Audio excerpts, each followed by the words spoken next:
G'day and welcome to Hazy Bones Barbecue. My name's Camo and today I'm going to show you how to make these crispy, smoky, crispy, juicy, crispy, delicious. Did I say crispy? Yeah, crispy as fuck chicken wings on the Weber kettle. It's really simple. All you need are three things: chicken wings, a Weber kettle, and there's one more thing you will need, but I'll tell you about that later in the video. First off, let me show you how I prepare my chicken wings. The best thing about wings is they're really cheap and really accessible. You can buy them pre-cut or you can buy them whole. I usually buy them whole and save myself a few bucks and cut them up myself.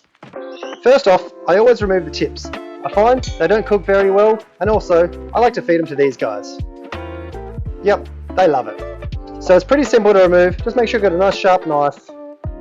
Basically just find the groove in there and that's it. Away they go. Now to separate the flats from the drum, what I do is I hold the flat on this angle here, run my knife down, and when I'm down the bottom, I curve my knife back in towards the flat. There you go. Now I put these in the bag. These giant freezer bags are really good for a lot of low and slow barbecue cooks, so if you don't have any, go and buy some. I'm going to cut up the rest, and I'll get back to you and I'll show you how I season these. So the first thing you need for crispy as chicken wings is this, baking powder. Now it comes with a warning, do not use too much. I've found that one nice even tablespoon per kilo is more than enough. Don't go overboard, otherwise you'll end up throwing your wings out and your friends probably won't like you anymore. So just be very careful, you've been warned. So I get a nice level tablespoon. And then I want to mix it all through before I put any other seasoning in. I really want to make sure this is all mixed through so I don't get one wing that has more than all the others. Rightio, I'm happy that's all mixed through.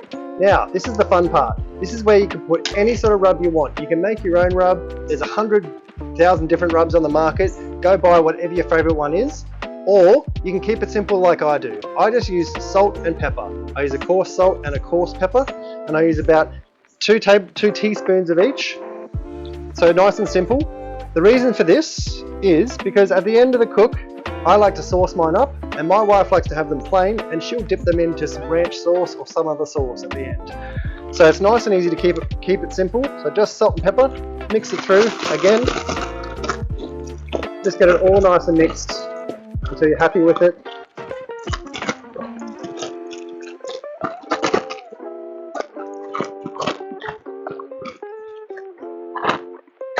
Done. So now they can go in the fridge, and while it's in the fridge, we'll get our briquettes set up and our Weber set up for the vortex method. Alright, if you haven't heard of the vortex method on the Weber, it's really simple and I'll show you how it's done. So what you want to do is start off with, you want to get some foil. I got 2 pieces and just cover the base here. So you want to get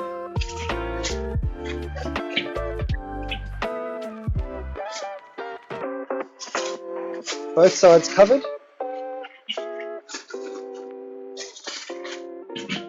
Now what you want to do is just tear a nice, neat, as you can, circle. It doesn't have to be too neat, but you want to allow the air to come up from the bottom. So I mentioned earlier in the video, there was one other thing you needed to do the vortex method, and that is a cone. This is the Kettle cone brand, and that's going to sit there. All the briquettes are going to pour in there. Basically what that means is all the air will pull from the bottom, go through these briquettes, and your wings will be on the outside. What we're going to do is have the top vent fully open, and every 12 minutes we're just going to move the vent around 45 degrees so they all cook nice and evenly. Now these are available online. I'm not affiliated with them, but I will put a link in the description. If you don't want to buy one of them, you can do it the other way, which is go and buy a cheap stainless steel bowl, get a drill some holes in the top, and pour your briquettes in that way. That's what I did for the first few years of this type of cooking, and it served me well. But this is really well built, and yeah, I'm a big fan. So what I'm going to do now is wait for my briquettes to ash over, then I'm going to pour them in. I'll give the Weber a 10-minute pre-warm, and then we'll get to cooking. Alright, so my briquettes are fully ashed over. So make sure you've got a pair of tongs, because they usually will spill 1 or 2.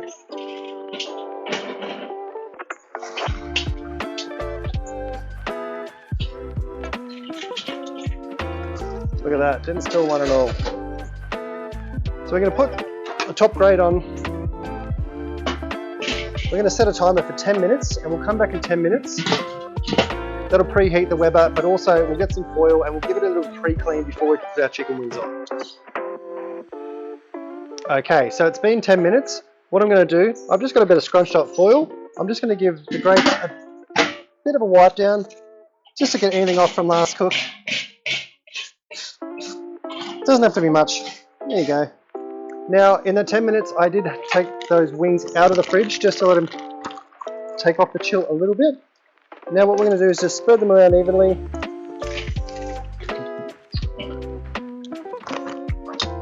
Get your handy tongs and make sure they're not touching.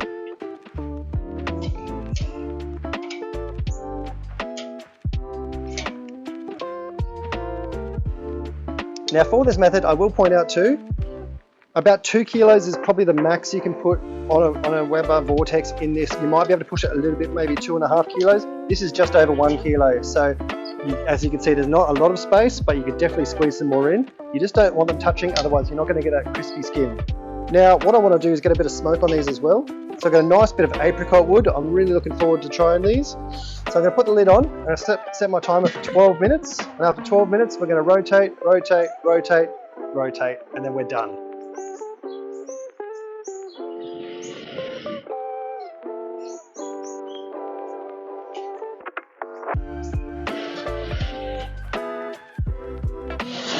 Alright, so there's 12 minutes left in the cook. Now I want to sauce up half these wings because that's how I like them. I use Smoky Q's sriracha barbecue sauce. This stuff is absolute fire. I'll put a link in the description. Again, I'm not affiliated with these guys. I just absolutely love them.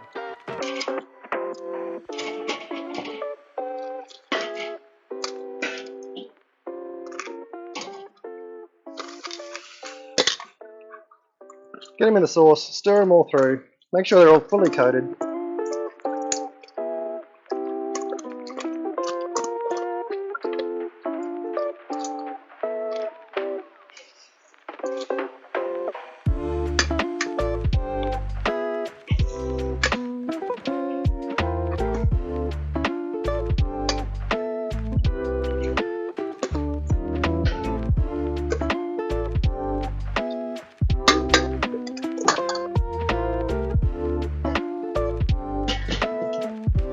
There we go. We'll leave it till the timer goes off and then we'll have a look at it. Alright, so the last 12-minute timer's gone off. Let's have a look at these bad boys. Really nice smoky look to them. I love the way the pepper looks. And look at those sauced up ones. And that's how easy it is. As long as you keep those briquettes nice and hot inside that kettle cone and you're turning the lid every 12 minutes, you're going to have the best results of nice, crispy, juicy chicken wings. Trust me, I guarantee it. Now, before I try one of these wings, I like to pair all my craft barbecue with craft beer. So today, I've chosen Shapeshifter's Party Shirt Session Hazy. Shapeshifter are one of Adelaide's best breweries, and if you haven't tried them, I highly recommend them. Yum. Rightio, so I'll dip into a flat here. I prefer the flats over the drums, but look, I'll take a drum as well if I have to.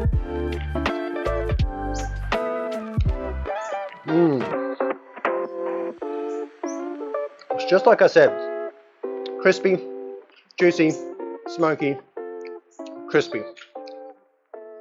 These wings are absolutely amazing and so easy to do. If you liked what I've done today, please click the like and subscribe button because I'm going to be uploading plenty more videos on plenty of different smoking techniques. I've got offset smoker, I've got the acorn behind me, so we're going to have a lot of fun here.